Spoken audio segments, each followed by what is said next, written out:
In the world of hats, I mean, You like that? it's either like a unicorn or a dunce cap or Oh, a party hat. well, it was a dunce Did we cap. ever really have dunce caps when you were a kid? No. I wonder, And I don't. I wonder if they ever really did. Maybe like in the 1800s or They something might like have. that. I can remember kids being sent to a corner of the room. I probably was one of them too. But Yes, yeah, I know, pressing my nose against the blackboard. Oh, I can't imagine doing Well, I had nuns. They were tough. They After would they have would been. whack you on the hands with a ruler. it. Oh, jeez. I would. This was. I was going to wear this to. I'm taking a drawing class at the senior center, Oh, really? and I missed a session, and We I need to didn't talk do my about that. homework. You I had was gonna go- homework? Well, to draw during the week, so you come in the next time and show your progress. And I didn't do that, and I was tempted to wear this, and I just went in and confessed to the teacher and said, I didn't do your I homework. didn't do my homework. But I'm still celebrating Well, granddaughter's birthday. That's why I'm doing this. We had a Sesame Street themed 2-year-old's birthday party, and I'm still celebrating a week later. Well, it's pretty cool. Should we take a look? And you have your own birthday next month. I guess I do.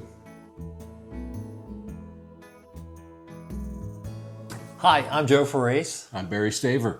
Welcome to the number 9 podcast of the Pixel, Grain, and Cookies podcast. And we're here to talk about photography, all kinds of stuff that we, including AI today. Yeah. But first, Barry has some feedback from our man, Ed, who always has something cogent and interesting to tell us. He's got great stuff to always tell us. And pot number 9. Now serving number 9. Now serving number 9. That's our podcast. I can't wait till we get to 2 digits. Well, it'll be so cool to have It 2 will. digits. And, well, Ed's first sentence, no such thing as a bad cookie. He agreed. Well, are you in for a surprise here in just a couple minutes? We Ed, agreed to yes. that. Yeah. But he's talking about the black and white, and the Leica Pentax, and even Ricoh now seems to think there's enough interest, he says, in black and white to make dedicated black and white cameras. You know, Ricoh owns Pentax, and so when Pentax came out with the K3 Mark III monochrome, they decided to come out with the GR monochrome, which is kind of a point-and-shoot posh camera. It's a kind of a cult camera. I think I've seen some images of that scrolling through. Well, it started as a film camera, and it became a cult camera as a film camera. I think our buddy Paul has one of the film ones. But he was very polite in saying that my declaration of that black and white was dead, or these companies wouldn't be making 3 different cameras, and obviously they're making some money at it. You said one of your there must buddies be. is using the Leica monochrome. Oh, yeah, Kevin Wick has used that, and he just has these incredible images. But you were explaining to me why that is with the sensor. Yeah, because the sensor uses 100% of the sensor to make a black and white image, instead of having it divided between RGB pixels. It's all dedicated to the black and white image. Okay. So when I switch my camera to just shoot monochrome, it's still The filters are on part of the sensor, okay. so you can't change that. Whereas with the Pentax and Leica and Ricoh, I It's guess all strictly. it's all strictly dedicated to black and white. Okay. So and besides, since there are no filters on that, it's much more sensitive to low light and produces better results with in low light situations than an RGB type situation. Okay. So back in the day when you took a color image and converted it to black and white from film, was the same problem there, or could you really get a nice rich black and white from a color neg? Somebody has done some stuff online on YouTube about comparing a conversion of a black and white image versus a raw black and white image from the Pentax. And there's some truth in the fact that to the eye, There's not a whole lot of difference, but I'm betting if you were doing some beautiful Ansel Adams type landscapes and you were making some big prints, it would be pretty noticeable. Okay, that just popped into my head as we're talking here. But I think if you're only showing your images online, nobody's going to know the difference. That's it anymore, isn't it? If it's just online. It's an online world. Yeah, that's why online and the quality. Please. Sorry. So, so Ed doesn't do enough black and white, and he might have to change that. And that's very interesting. Yeah, I don't know that you'd want to. I don't know if you want to go out and buy one of those expensive cameras, or just start to shoot some monochrome or convert in your computer. But I think you'd do a better job doing it in the computer, shooting in color and converting it. Yeah, I think if you throw away too many tones when you can do it as a monochrome JPEG. Okay. So you're going to have way more color tones out from a raw file in color that you can then convert to black and white with something like Silver Effects or Exposure or whatever. Okay. Even Photoshop does a halfway job of. Well, I've done that. Lightroom does a conversion. I often start there. Well, Lightroom has all kind of, what do they call those? They're not plugins. They're presets. And they are all set up to be like preset with plus X film or tri-X film or something like that. Yeah. One thing I like about Exposure is it has all kind of presets for specific films, from Agfa, Delta to, some films you can't even get anymore. I don't know if they have Pan X. That was always one of my favorite black and white films. Oh. Do you remember Pan X? I don't know why Kodak stopped making Pan X. I never You never shot used Pan it X? much, no. Because it was slow. It was like 32 or something like that. Yeah, probably. But it was didn't do it. But it was beautiful. It had beautiful grain and tonalities. And, oh man, I love Pan X. All right. So we're straying away from your story here. Yeah, but we'll get back because he doesn't care for AI, and that's a topic we're going to get into. Yes, well, I don't care. And we'll see if we like AI or not, too. I don't think so. Because he says it's capable of amazing things. Here's what I love, is that when it comes to my photography and post-processing, I prefer to make my own decisions and mistakes. That's a really profound statement to me. I think the last part is the most important part, the mistakes. Sometimes you make happy mistakes. Yes. Yeah. And I have done that more than once. And then I'm thinking, I hit the wrong thing, and all of a sudden it looks fabulous. And I thought, what did I do? How did I do that? How can I do it again? How can you? Sometimes you can't get back to it. Yeah. But he says, and I agree again, the end result, even if it's not as good as what AI could do, at least it's my own work. If you're working in a real darkroom, you're in there by yourself. Mm-hmm. I can remember the hours and hours I spent in the darkroom. And one of my favorite stories, when I was at art school, and we had this big group darkroom. It was wonderful with these giant trays and enlargers all around the darkroom. So I'd make a print, and we would take it out and show our teacher, Jack Wilgus, one of the great teachers in the world. So I go up to Jack and say, hey, what do you think? Hey, burn that in a little bit. Go back in, burn it in a little bit, come back. What do you think, Jack? Oh, burn it in a little more. No. Go in, burn a little more. Go back. Hey, what do you think, Jack? That's too much. Oh, gee. So you're making your own mistakes, but you learn from that process. You do. Man, that's true. Because, at least it's his own work and our own work. And he said, I'm probably a Luddite. So be it. I'm looking forward to our take on it. So we're getting into it a little, and we'll get into it more. But on the topic of this, I went to Denver Pro Photo and was talking to Harold in there to buy a new backdrop for a portrait shoot today. And I'm looking around, and there's all this film, and there's paper. There's shelves of paper. And I said, You mean darkroom paper? Yeah, what's going on? And he says, there's a resurgence like you can't believe here in town. And it's mostly 18 to 30-year-olds who grew up in digital and the idea of analog is intriguing them, and they're wanting to try it. Well, I think that it's because their father shot with a digital camera that they don't want to be caught dead shooting the same thing as the old man has. That could be it too. I really think it's like music, you know? Yeah, see, Lawrence, people, I don't ever want to hear a Lawrence Welk program again. And so we had rock and roll for us. I'm not really a boomer, but that's what the boomers embraced it. Mm-hmm. And now they listen to hip hop, and we all hate that. That's true. Yeah, it does. So we go have to in hate full it circle. because the kids like it. That's true. And that's kids like it because we hate it. But in any case, they're back to buying that stuff, and that's all very cool. Well, you don't even have a film camera. No. I'm trying to save my pennies to buy you a film camera for your birthday. Oh, I don't know if I'll make it. Maybe I'll make it for Christmas. That'd be okay.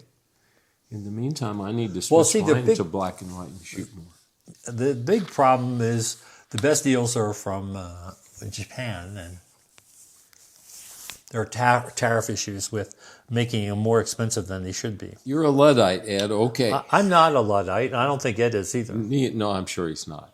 But he thanks us again, and it's the best episode yet. And that's interesting. Well, are we subliminally getting viewers to think it's the best episode yet, or is it because we always say that at the end? We don't always say it. I try to remember to say it, but well, in any case, we can brainwash everyone into thinking it.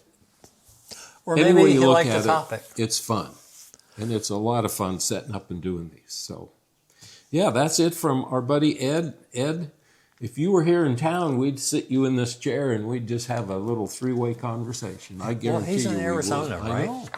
I said if he was here. Well, maybe we'll get to Arizona sometime. Oh, that. If we did that, we'd come and... We would have to go to someplace and have some liquid refreshment and chit-chat. I don't know. I tried to get us a new subscriber at the birthday party. Oh, that's good. Who was that? My daughter-in-law. Oh. A lot of the guests had gone, and she just sat down with my granddaughter to just chill out a bit. And instead of...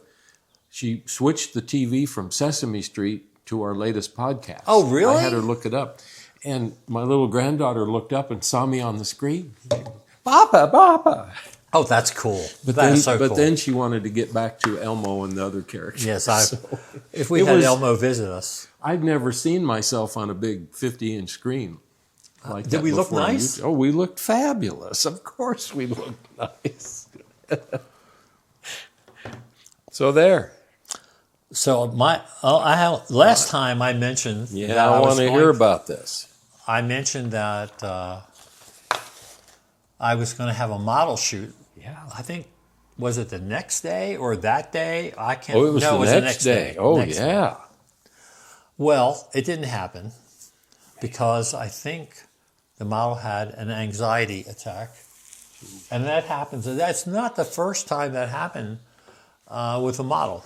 And so I had changed up what we were going to do from my original concept. I ran it by her. I said, look, if you don't like this idea, we don't have to do it. But I thought it would be cool if we did this. We were going to cover kind of a goth thing, which my wife thought was old, but it's not really. And I was looking forward to that and being all black and white of all things. And then she had an anxiety attack, and that was the second cancellation in a row. So are we going to have a third shoot? I don't know. I'm up for it. The room's ready. You're a patient guy, but like you said, yeah, the room's down there. It's not being held hostage, and you're not keeping it from other uses. So it's just a matter of if the doorbell rings and she's there, right? That would be nice. And then you just got to put on your goth black and white hat and run downstairs and shoot. Wear some black leather. Wouldn't that be cool? That would scare everybody.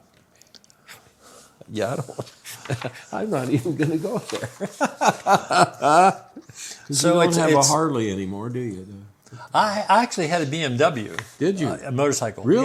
Yeah, it was a nice one. It was a 750/5. It was blue, so it wasn't black. And the BMWs are, shaft drive and they're not chain drive. So they're really quiet. And when I pulled up in my BMW, my neighbors all looked at me like, oh, what the heck is this going to be? And then they realized that it's such a quiet machine that they didn't even lose their minds. So we're going to jump into the news now. I have some news from Harman. Harman is the parent company of Ilford and also Kentmore, which has never sent us any film, even though we asked him to. Harman has kind of taken a niche and let Ilford do black and white, and they were focusing on color. And they have a whole bunch of different color films. Not a whole bunch, 2 or 3. They have Phoenix 2, which is different than Phoenix. They have Harman Red. I've shot red scale film from Lomography, which was actually kind of fun. And now they have a new one called Switch Azure, which is cool because you think, oh, it's going to be bluish. Blue, yeah. But no, the keywords are switch. And what it does is it switches, other than black and white, which it leaves alone, it switches all the colors into predictable. So blue would be something else, green would be something else. And I don't know how much it costs. And the funny thing is, here we go. Well, that's in the emulsion it's made different? It's in 35, it's only $13 a roll, which is not horrible, not cheap. I may try a roll this summer just for the heck of it, and we'll let you know. Since this came from Freestyle Photo, one of the classic great places to buy analog photography gear. Sure. I never heard from Harman directly, so I assume they're not going to let us have any samples. But hopefully it'll be something we do in the future. Okay. And then the other thing is from Fuji, who's usually typically very helpful with lending his cameras, although I'm still waiting for that half-frame camera that we talked about, like one of the very early podcasts. And they have a new 13-inch Instax Mini, which sells for under $100. Well, that seems like it conflicts. 13-inch and mini. They don't seem to go together with a It's camera. not 13-inch. It's called the 13. Oh, it's called the 13. Okay. Yeah. That would be a Well, pretty yeah, big that's camera. what I was thinking. That's why I didn't register. Well, what can you tell me? How is it different than their other ones? Well, they have the 12, and I think the difference is a self-timer. And it's also cheaper. Oh, okay. So it's $94. It has self-timer, so it's designed for selfies. I saw some results online, and I wasn't impressed. Does it still make the little? They'll kick Yeah, up the the little tiny print. ones. Well, I had one of those early cameras and some film. Me too. I still have it. Oh, you do? I actually have 3 Instax cameras. I thought it would be And a great to Polaroid. take on shoots and just shoot some fun pictures walking along doing some of those healthcare corporate jobs and hand it to somebody to have a picture of themselves. My friend never- Rick, when he travels, he used to take a Polaroid with him. Yeah, And he would give them to people, especially, to let them know what he's trying to do. Yeah. And it was pretty good at making friends that way. Oh, you would? Well, heck, I was complaining about my Mexico trip lugging the big Lumix infrared camera. I can't imagine I would have buckled one of those to my side. It's and really shot. tiny. Oh, I know, but it bounces around and. You don't like to schlep anything, I guess. Oh no, I schlep all the time. My whole life Well, you schlepped. slept all this stuff. Maybe you're tired of So schlepping. now I'm a little tired of schlepping. When it's hanging on and it's 85 degrees and 80% humidity. But we still like small cameras like the one we're using here. Yeah. Matthew, my son Matthew just got a new Canon and the new lens. Oh, really? The big. He got one of the R cannons with the mirrorless yeah, things? R something Mark II kind of thing. Yeah. And that's new 70 to 200 zoom. Oh, it's sweet. It's heavy. Those lenses are not cheap. No, none of it's cheap. But he gets the images that his clients are used to and demand and want. So there is still hope. He is quite an equipment guy, though. He has all kind of gear. He does, but he uses it. Well, he uses it to make money. Oh yeah, but Plus, he's amazingly talented. He is, and he puts it to use. And I helped him on a shoot with a healthcare client in a physical therapy kind of orthopedic setting, and to see the lighting that he got. And the images he got in these little rooms just was mind-boggling. Doesn't he like to work with really big soft boxes? For portraits. But he'll get some little tiny things going in those little rooms. And just where he places them, I'm going, how's that ever going to work? And I look at those pictures and I go, maybe I'm the Luddite in that sense. We're not Luddites. Whatever. I refuse to be a Luddite. But even Ed isn't a Luddite. And he tells me he watches these, so we'll see what he has to say. He watches this? He watches our podcast religiously. He always sends me emails, but and it's always interesting to hear from him. Yeah. So you know what time it is now, don't you? I do. And Ed, this is what we've all been waiting for. Eat your heart out. Joe, let me hand here we you a go. plate. We're going to have plates, man. I hope your cookie will fit on that plate. I think so. I have bigger plates. And still in party mode, I've got my Cookie Monster. Me want cookie. So why don't we open up? Man. Oh. Have you ever had these cookies? Yeah. Oh, okay. I've only had one or two in my life. Really? Yes. Here you get some every now and then. I would tip them to the camera, but they're going to slide. Well, I'm not going to be proud. I'm going to take I think they called it the brownie cookie. See, it fits perfect on the plate. Well, I'm a chocolate chip connoisseur, so okay. I thought you were going for that snickerdoodle. It's a hard choice between the two. Well, it's going to be there for later, or to split. Well, this is quite a lot. What do you think? Oh, I bought them yesterday, so they're not the freshest. This is funny because we've been doing Oreos all this time. Mm-hmm. We're now up we a notch. amped up the game. I don't know if we can do this every time or not, though. Well, it's a lot more money. A lot more cookie.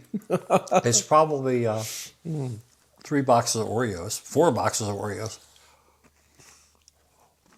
Is that good? I love chocolate chip cookies. Okay. Well, this brownie tastes kind of like a chocolate brownie. Should we just stop now and eat cookies, or we should keep our podcast going? You want to take a break, cookie break? No. We'll keep it going. Because AI was our next topic. Oh, AI is going to be good. It is, because Ed's already jumped in with kind of what my thoughts are. I don't have much use for it. But then you can always have the discussions about burning and dodging was doing something to your images. Well, wait a minute. If I want to make a change to AI, I type in burn in the right hand corner. If I'm doing it in the wet darkroom, I'm actually using my hands or cutouts for dodging. Well, AI... So I'm physically doing something. In Photoshop, there are burning and dodging tools. Yes. And you have to take your mouse... Oh, I do that, yeah. ...and burn or dodge. So you're physically interacting. But say, make a picture of me sitting by a lake is typing. It's not image creation. Right. What did you do? You know? Yeah. If you're burning or dodging or cutting and pasting something, as I have been known to do, then you are physically doing the thing instead of the computer is doing the thing. Okay. So that validates all of our doing it ourselves versus telling the computer what to do. And there's all those... Telling the computer what to do while I'm talking with my mouth full. It's like telling a person to do it. Yeah, so I suppose. If you tell a person, oh, here's how you want to do the lights for me, and they do all the lights, well, it's not your shot anymore. Matthew didn't tell someone how to put those lights. He put the lights there. Yeah. Those are good points. So if you use a computer, it's like you have an assistant who's doing all the work, and you're taking credit for it. And all you do is type. Okay. That's my take. Now, Well, that's a coming up this month, next week, maybe when this runs, is National Joe Day, which is the day we all celebrate around this house. well, this whole neighborhood. Yes, Yeah. I think it'll be a big party. And for the illustration is my first and last ever AI image of me based on a photo that you took. So you did all the work Oh man. of taking a picture of me eating donuts up at Dunkin' Donuts, or Dunkin', and I gave that to the AI and said, ChatGPT, and said, make a nice picture of me, and that's it. That's And all I you did told. tell them a few things about myself, and they Okay. produced this really nice looking portrait.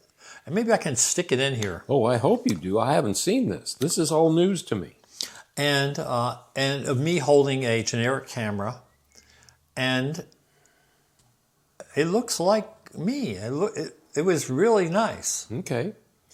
It didn't do like those early versions did, where it stretched your arms and gave you extra fingers. I didn't have any extra fingers. I good. didn't have. I don't know if you can see my fingers now that I think about it, but maybe you can. Because there's certainly, you can look online and find all those videos that talk about the 10 worst, the 20 worst AI Really? example. Oh my gosh, yeah, the extra hands. I think, wasn't it Vogue magazine that had several of those composites of celebrities because they'd never get them all together? And they found in many cases there was an extra arm reaching around. But that was all Photoshop. That wasn't even AI. Oh, it wasn't? Yeah, Oh, that man. was some of the Annie Leibovitz shots. Yes. Well, I do know that at an ASMP meeting, the presenter talked about AI early and showed examples Really? of, they give directions of make it look like Americana in a scene. And a huge percentage of the picture had American flags on cups and mugs and the walls, and it just did crazy stuff. See, I didn't even tell it what to do. I just told them a little bit about me. Okay. And it just picked a nice generic background that was like, could have been made right out there, actually. And it looked nice. I was actually surprised. I put my name, Joe Farace, photographer or photography, something like that. Well, on it. cool. Well, yeah, you better But post that was it. my first and last ever AI, because it's just not something I want to do. No, I don't either. I know people that use the text part of it to very good advantage, and Really? yeah, very, very nice. I have another friend who will take some philosophical readings, which when you translate those from the Marcus Aurelius days way, way back, and he likes to read Hemingway. I do too. I like his style, and he'll say, convert this to the way Hemingway would write this. Mm-hmm. And I'll look at the two versions, like the Hemingway one, I understand. I look at the one that was written in Roman or Greek or whatever 4,000 years ago, and I understand the Hemingway one, and it's a benefit. Man. So I think we beat AI to death then. I think so. Or not. Well, I think it's a topic that could go on for hours, back and forth either way. I know that my SEO plugin on my website jumped to AI, and I think if I jumped up a level of subscription, they would take all of my text on my website and convert it. Really? Oh, yeah. And I have no desire to do that. I'm not going to use it for that kind of stuff. I just soon do my own. It's kind of like Ed said, I can make my own decisions and my own mistakes. And if I have a grammatical error somewhere in there, that's the way it goes. Look, when I do blog posts, I'll edit every day up until the day it runs. Mm-hmm. I'm always finding mistakes I've made. Even like The morning of. I'll go in and tweak it. Yeah. But it's all me. I would hate to think that any of my posts or even any of my books were translated by AI. I don't get it really. Neither do I. I don't see who wrote it. Who has the copyright on that? That's true. Yeah, that's an issue with photography as well, and video for sure.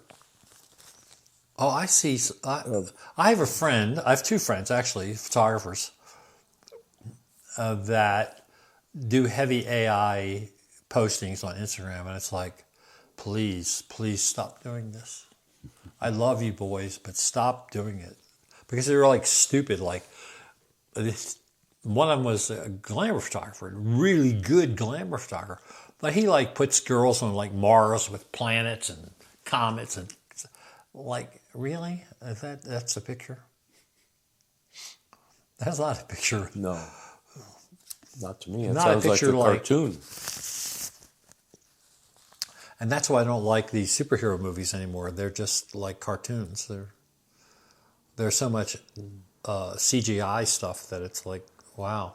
Well, that's why I like the fact that granddaughter is now into Sesame Street, which was around when my kids were little, and I'm reliving that Oh, that's cool. in its own fun way. I don't think that's AI You stuff. can't beat is the it? Muppets, man. No, you can't. That too. So we're done with AI for this week. I think that it's a subject that It'll be like ongoing. the ghost that will continue to haunt us Yeah. for the rest of our lives. Oh man. So are we going to talk about the talking camera segment, about interesting shoots? Well, where's my dunce hat I wore earlier? Because I didn't do my homework, Joe, on that. So I hope you got one to I have a funny story. Well, throw out to us. it's funny here. in retrospect. Well, that's it. Because sometimes we're doing something that's so serious, and then in retrospect, you look back at it and you just laugh your butt off. Because, did I do that? How did that ever happen? At the time, it was stressful. If it was a paid job you were doing, it was like, oh my God. So I'm approached by a woman who asks me to photograph her boyfriend's car collection. Now, at the time, I assumed this was his entire collection, but I'm really not sure. He may have more cars than this. But she wanted me to photograph 5 cars. There were two 56 Chevrolet Bel Airs. One was a Nomad, which is their sporty 2-door station wagon, and the other was a convertible, and they were the same colors. Then there was a 57, the more famous of that series of Chevys. You bet. Bel Airs. One was a convertible and one was a Nomad. I was very interested because I always wanted to own a 56 Nomad.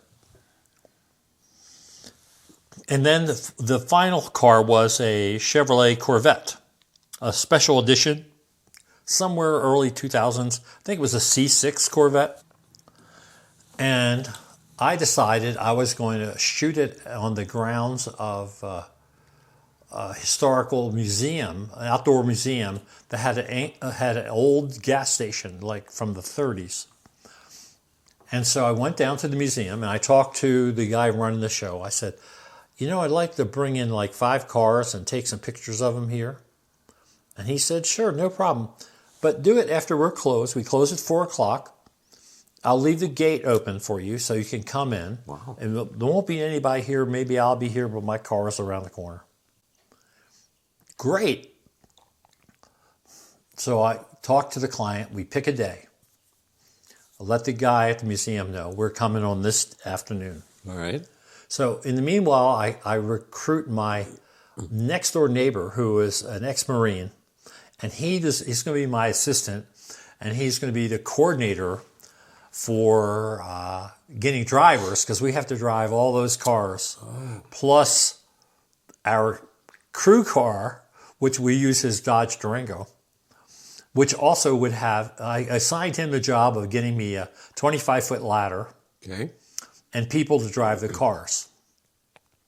And some people had to have some skills because a couple of those were manual transmissions, and nobody can drive a manual transmission anymore. Isn't that the truth? So we're all excited. We got the client, we got the drivers, we got the ladder, we got me. We head on out to the collection. So far, so good.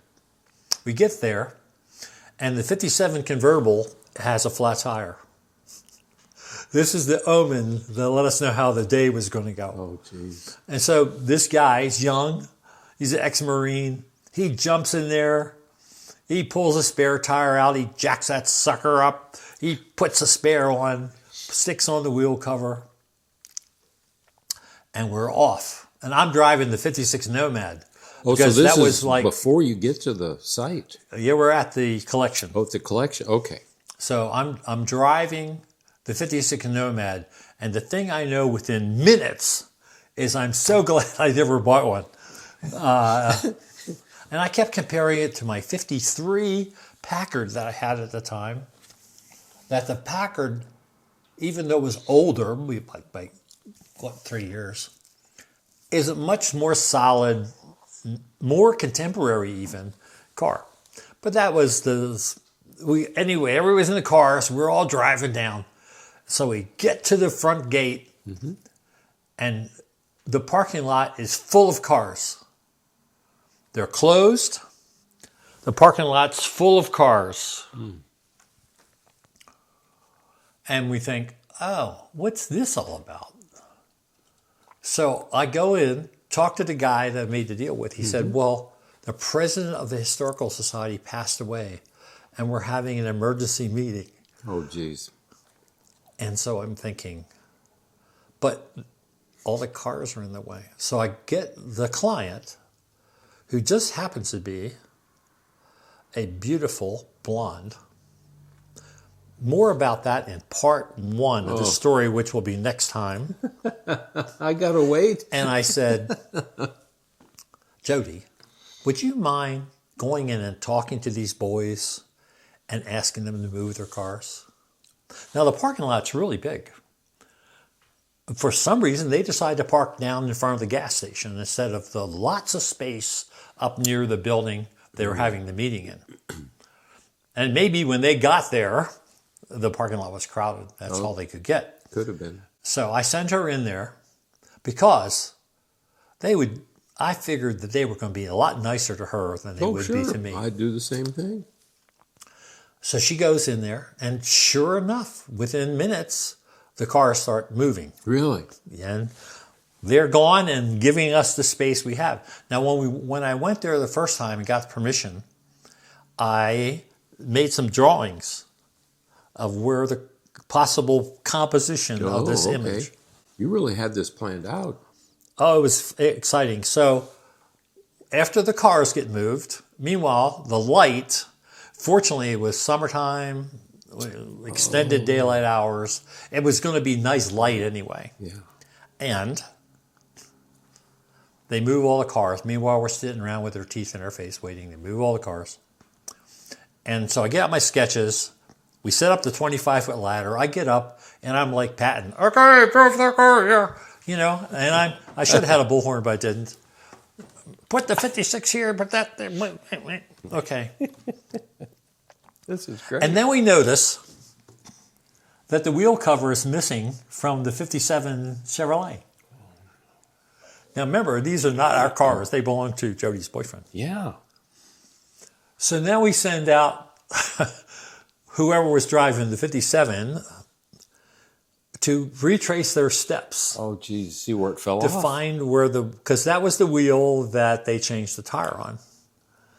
So I have no idea what a wheel cover as opposed to a hubcap for a 57 costs, but I'm sure it wasn't $10.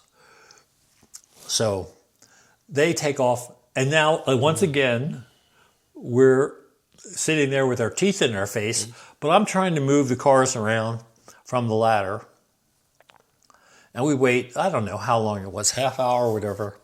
They come back with the wheel cover on the car. They found it. They found it, thank goodness. I mean, we could have probably parked it to hit it, But I would that think was what that I was thinking. the guy would be not happy that we lost his wheel cover. No, I guess that's why you get lawyers in contracts anymore and insurance And we did have a contract. It was a simple little one-page contract. And so now we're ready.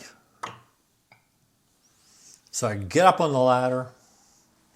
I arrange the cars. I shoot some pictures. I'm not happy. I come down. We talk. We move the cars around again. Finally, it looks really good. The light is now perfect. Climb up on the ladder. I make a bunch of shots. I bracket the hell out of this thing because I don't want to. I keep thinking I'm forgetting something, but I'm trying to remember what it was. We're going to show you a picture of this. So and then we're done. And I said to Jody, since I don't have a car there, can you take me home in the Corvette? Because I always wanted to see what that would be like. And so she drove me home in the Corvette. And when it was all over, we made a 30 by 40 of the picture. nice sight. She framed it and gave it to the guy. What did the guy say? What was the first words out of his mouth? Did he say, It's beautiful. Thank you for doing that.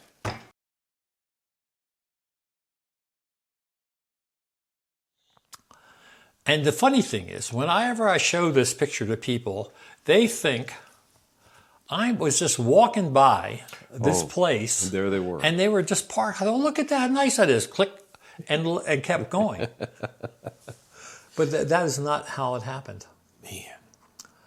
So it was, I liked the picture. The day, it was a little frustrating having all these little surprises. Well, But I'm looking forward to seeing it. I don't know that I've seen that. It's pretty nice. I mean, Yeah. shooting a group of cars is hard anyway. But, because like one of my favorite car pictures is still my old green Jaguar with the kid coming across the bicycle on the path on the bicycle. Yeah. And all that stuff. Well, I'd say, at least with the cars, they weren't moving. If you had to do a family portrait with 5 or 6 people like that, they'd be all Oh, that's true. jumping all around. That's true. Because I had studio photographers would say to me, they could not understand how I photograph people. Because to them, it was so nice to go in the studio and have a subject that didn't talk back to them, didn't have an attitude. They got to work with them and move the stuff and set it up. They were happy doing that. And that kind of photography never really appealed to me. So there's something for everybody. My wife always said, if I can't talk to what I'm photographing, I don't want to do it. Oh, well, I could be doing a still life and talking to that cup, but I know what you're saying. It's not going to say much back. No, it wouldn't. I photographed, when we had our studio, I did a lot of architecture, and the buildings never said a damn word to me. Not a single word. You're right.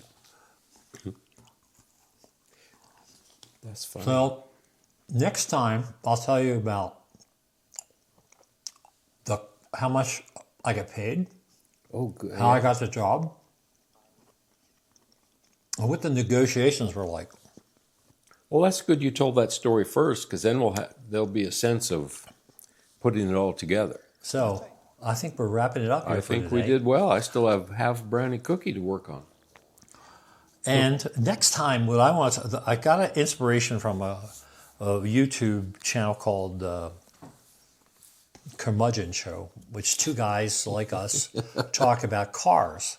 And they asked the question, are we the same car enthusiasts we were at 21 as we are today? So are we the same photographers that we were when we were 21? And I get flashbacks right away to when I was shooting annual reports back in the 70s and how much I enjoyed doing that kind of work. Because that was a big deal back then. Oh, gosh, yes. Did you do a bunch of that? I did some. I wish in the regret column I would have liked to have done more. Branched out into corporate and commercial instead of just sticking to the editorial? For a lot of reasons. I don't know. Maybe we'll talk about that next time. You know, I looked at your website. I looked at, you have that school teacher. Mm-hmm. I love that. I just love that. Thank you. That is, I look at that one shot you have there of them standing in front, what they're raising the flag? Raising the flag in the morning, yeah. It's below zero outside. I'm telling you. That just like talks to me. Yeah. I love that picture. You must like it too, Oh, right? very much, yeah. And that was not staged, right? Oh, no. No, I just followed him around. I spent a day and a half in the school. You know, the school looks pretty big for a one-room schoolhouse. Well, there was a kitchen in it and an entryway, a big old mudroom where you could put all your winter clothes because it was up in North Dakota. Lots of snow. I'm trying to remember the size of it. Yeah, I just don't remember square foot. I'll research that a bit before our next podcast. I would like to talk about that. I'll do my homework better because I didn't have anything else to share, but I sure loved your story, so that's all I need. Have the client, dealing with the client, negotiating the price Okay. is mostly funny. Okay. And I had some ulterior motives that were not realized much. And we'll comment on that next time. Okay. Yeah. So I, again, think this is The best? Is it the best? This is the best one we've ever done. Well, it's kind of the best with cookies. And it's the best cookies. These are the award-winning cookies. Keep celebrating the birthday with me one cookie. So I enjoy these cookies.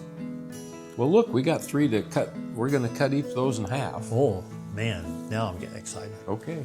So we'll catch you Adios. next time. See ya. Bye. Well, I don't know how long that was. But you know, it never seemed as long as it is. 52 minutes.